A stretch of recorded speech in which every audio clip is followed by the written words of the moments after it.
दोस्तों एक्स बार फाइंड करते हुए बहुत बार कुछ ऐसे एक्सेप्शनल केसेस या ऐसी एक्सेप्शनल प्रॉब्लम्स हमारे सामने आ जाती हैं क्वेश्चन में, जिससे हम नॉर्मल तरीके से उसको सोल्व नहीं कर सकते हैं। वहाँ पर हमें एक ट्रिकी तरीके से उस क्वेश्चन को या उस प्रॉब्लम को सोल्व करना होता है।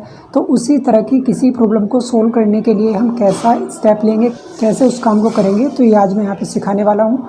यहाँ पर हम देख सकते हैं एक प्रॉब्लम यहाँ पर मैंने रखी है। कंडीशन है ए पर्सन हैड 7 चिल्ड्रन। किसी पर्सन के जो है 7 बच्चे हैं। The average age of the children was 14 years. उन सभी 7 चिल्ड्रन का जो एवरेज है एज का वो 14 ईयर्स है।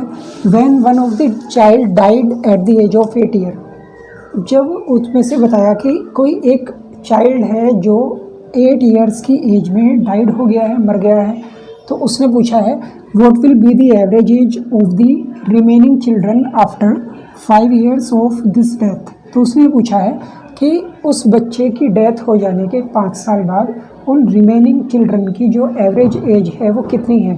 तो ये एक क्वेश्चन है जो हमें यहाँ पर बताना है, और ये हम समझ भी गए हैं कि यहाँ पर हमसे पूछ रहा है वो एवरेज के बारे में, यानी अर्थमेटिक मीन के बारे में। और यहाँ हम देख भी सकते हैं कि यहाँ पर किसी भी तरह का डेटा हमें वैसे नहीं दिया गया है जैसे हमें नॉर्मली किसी भी प्रॉब्लम में मिलता है। तो ऐसे केसेस को हम थोड़ा अलग तरीके से सोल्व करते हैं जो उसी फॉर्मूले के ऊपर बेस्ड होता है, लेकिन फिर भी तरीका क्या है उसको हम देख लेते हैं। तो चलिए करते हैं क्वेश्चन को। जैसा कि मैंने बताया था कि हमारे पास एक सिंपल फॉर्मूला जो इसका बनता है वो होता है x bar is equal to summation x divided by n. और इसी फॉर्मूले से हम किसी भी वैल्यू फाइंड कर सकते हैं। वो कैसे हो सकती है कि हम एन भी फाइंड कर सकते हैं। एन कैसे आएगा, एन इधर हो जाएगा और एक्स बार यहाँ चला जाएगा, तो ये आ जाएगा summation x divided by x bar. और इसी तरह से हम समेशन एक्स भी फाइंड कर सकते हैं। तो समेशन एक्स भी हम फाइंड कर सकते हैं इस तरह से, summation x is equal to n into x bar. तो ये सभी अलग अलग तरीके के हमारे फॉर्मूले हैं जो हम अलग अलग तरीके से अलग अलग कंडीशन में यूज़ कर सकते हैं। ये सबसे बेसिक फार्मूला है जिसके अकॉर्डिंग हम कोई भी एक्स बार फाइंड कर सकते हैं एक सिंपल सीरीज़ में, जो कि हमारे पास यहाँ पर भी है। क्योंकि ये सारी इन्फॉर्मेशन जो दी गई है वो सभी 7 चिल्ड्रन से रिलेटेड है और वो पूरा एवरेज भी उन्हीं के ऊपर डिपेंड है। तो यानी यहाँ पर कोई भी डिस्क्रीट सीरीज़ या कंटिन्यूस सीरीज़ की बात नहीं हो रही है, सिंपल यहाँ पर बात चल रही है एवरेज के लिए। तो अब यहाँ पर हम स्टार्ट कर लेते हैं। हम यहाँ पर सबसे पहला काम करेंगे कि उन सभी 7 चिल्ड्रन की टोटल एज कितनी है, यानी कि टोटल नंबर ऑफ़ ईयर्स उनकी एज के कितने हैं। तो उसके लिए हमारे पास यहाँ पे एक तरीका है एक्स बार के लिए। तो यहाँ पे कर लेते हैं सबसे पहले total of ages of 7 children before the death. यानी हम यहाँ पर ये देखना चाहते हैं कि उस पर्टिकुलर चाइल्ड के डाइड होने से पहले, मरने से पहले, उन सभी 7 चिल्ड्रन की जो टोटल एज ऑफ ईयर है वो कितना है। इसी चीज़ को हम दूसरे तरीके से ऐसे भी समझ सकते हैं कि मान लीजिए 4 जो है बच्चे हैं। अब इन चारों बच्चों के जो पापा हैं उन्होंने उनको पैसे दिए हैं। अब किसको कितने पैसे दिए हैं ये नहीं पता है, यानी कि किस पर्सन को कितने पैसे मिले हैं उसके अपने पापा से, ये उन्हें नहीं पता है कि टोटल कितने हैं। लेकिन अब यहाँ पर एक बात निकल के आई है कि उन्होंने जो टोटल पैसे उन्हें दिए हैं उसमें पर हेड जो पैसे हैं वो एवरेज 400 है। यानी कि किसी के पास 400 से ज़्यादा है, किसी के पास 400 से कम है, लेकिन एवरेज जो उन चारों बच्चों के पास पैसे हैं वो सभी जो है 400 के हिसाब से हैं। तो हम यहाँ पर ये पता लगा सकते हैं कि चारों के पास टोटल पैसे कितने हैं, यानी कि मतलब ये हुआ कि उनके पापा ने उनको कितने पैसे टोटल दिए होंगे। तो वो टोटल पैसे हम यहाँ पर फाउंड कर सकते हैं। तो उसका तरीका क्या है कि यहाँ पर इन चारों को 400 से मल्टीप्लाई कर देंगे। तो वैसे यहाँ पे हमें पता चल जाएगा कि 1600 रुपीज़ उनके फादर ने उनको दिए हैं। और ऐसे हम यहाँ पर देख सकते हैं कि 7 चिल्ड्रन की अगर एवरेज एज 14 ईयर्स है तो टोटल एज उनकी कितनी बनेगी, 7 पर्सनस हैं और 14 ईयर उनकी एज है। तो वैल्यू आ जाएगी यहाँ पर 98 ईयर। अब यहाँ से हम बता सकते हैं कि अगर इसको हम 7 से डिवाइड करेंगे तो 14 आ जाएगा ऑन एन एवरेज। अब यहाँ पर हमें बताना है कि अगर किसी एक पर्टिकुलर चाइल्ड की डेथ हो जाती है 8 ईयर्स की एज में, तो तब उनका ऑन एन एवरेज जो एज है वो कितनी आएगी। यहाँ पर हमें फाइंड करनी है कि उस पर्टिकुलर चाइल्ड की डेथ हो जाने के बाद टोटल नंबर ऑफ़ ईयर्स कितने हैं। तो यहाँ पर हम कह देंगे total years of age after death. तो यहाँ पे आ जाएगा कि अगर 98 ईयर्स उन 7 चाइल्ड की अगर टोटल एज है तो उसमें से अगर हम उस पर्टिकुलर चाइल्ड की जो 8 ईयर एज है उसको लेस कर देंगे तो रिमेनिंग ईयर यहाँ पे आ जाएंगे 90 ईयर्स।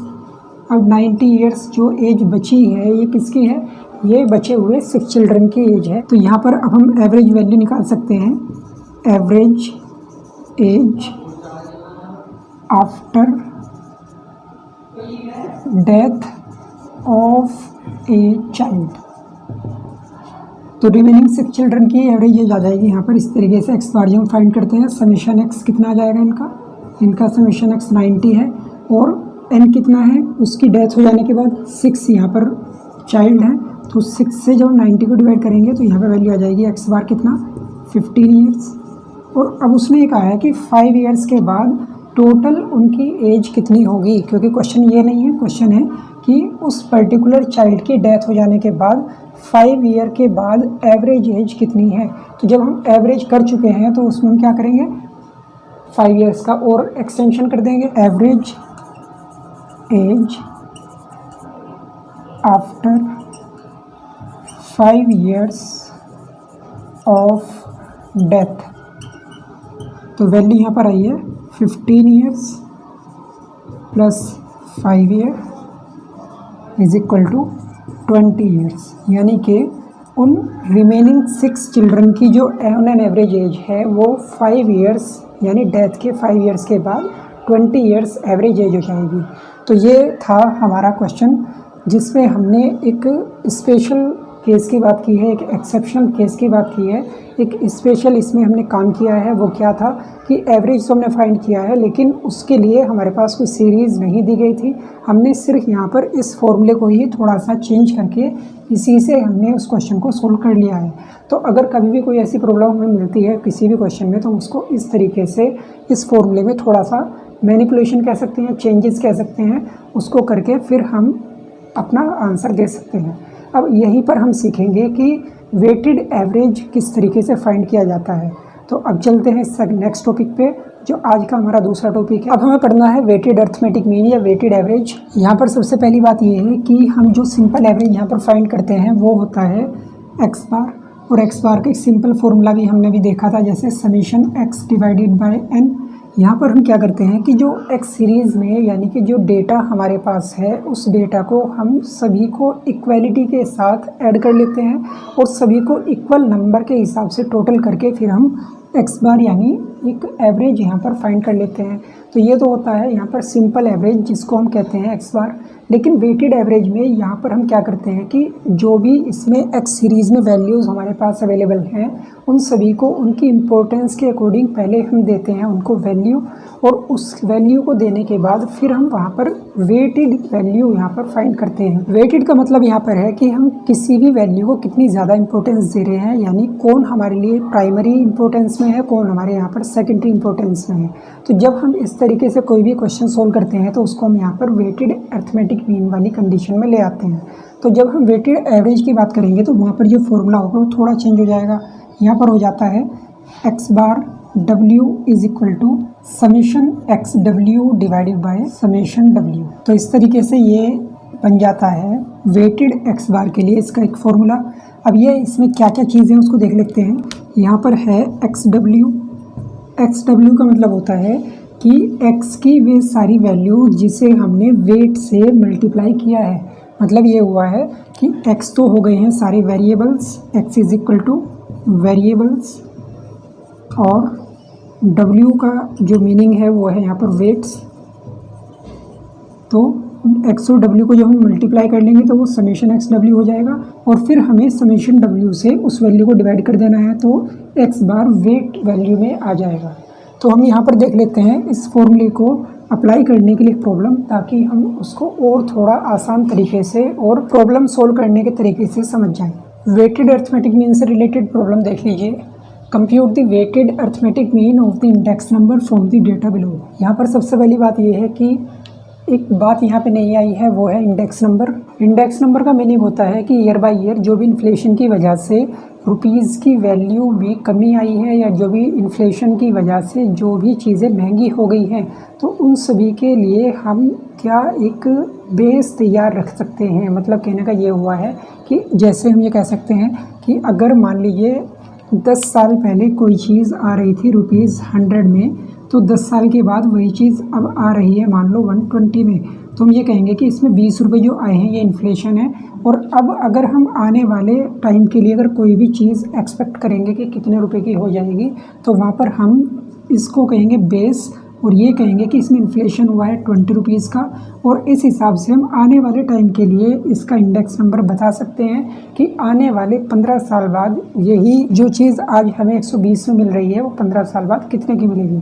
तो ऐसे ही हम यहाँ पर सभी इंडेक्स नंबर के हिसाब से जो भी वैल्यू हैं उनकी जो रेपुटेशन या रिप्यूटेड वैल्यू हमारे सामने है उसके हिसाब से हम इनको वेट दे रहे हैं। वेट होने का मतलब ये है कि हम इसको एक वैल्यू इस तरह से दे रहे हैं कि हमारे लिए क्या चीज़ ज़रूरी है, तो उसी ज़रूरत के हिसाब से, नीड के हिसाब से या डिज़ायर के हिसाब से हम जो भी इसको एक रैंक दे रहे हैं वो रैंक ही यहाँ पर वेट का काम करता है। तो हम यहाँ पर सबसे पहला काम अब करेंगे इसको सोल्व करने के लिए, वो फॉर्मूला अप्लाई यहाँ पे करना है, जिसके लिए हमें चाहिए समीशन XW और डिवाइडेड बाय समीशन W। तो हमें क्या चाहिए, समीशन XW। तो हमारे पास x वैल्यू क्या है भाई, x वैल्यू हमारे पास है इंडेक्स नंबर, ये x हो जाएगा, और यहाँ पर वेट जो है ये यहाँ पर वेट W, ये इस तरह से हो जाएगा। अब हमें यहाँ पर बनाना है समीशन XW के लिए अब हमें करनी पड़ेगी मल्टीप्लाई। तो मल्टीप्लाई यहाँ पर होगी 125 × 7 875, 130 × 5 650, 140 × 4 560, 170 × 1 170, 180 × 3 540।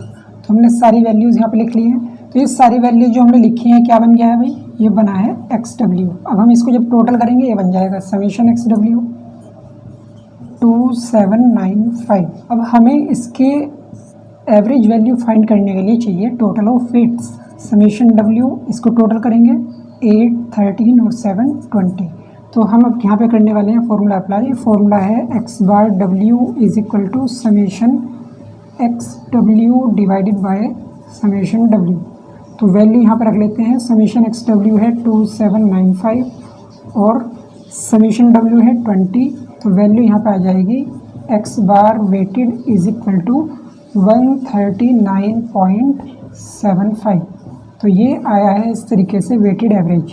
तो इस तरह से जब भी हमें वो क्वेश्चन में एक्स सीरीज़ के साथ दे दे वेट्स, तो तभी हम यहाँ पर अप्लाई कर देंगे वेटेड एवरेज का फॉर्मूला, और उससे हम किसी भी एवरेज को वेटेड वैल्यू के साथ फाइंड कर सकते हैं। तो ये थी आज की प्रॉब्लम। आने वाली क्लास में पढ़ेंगे नया टॉपिक, नए क्लास में नई बात करेंगे।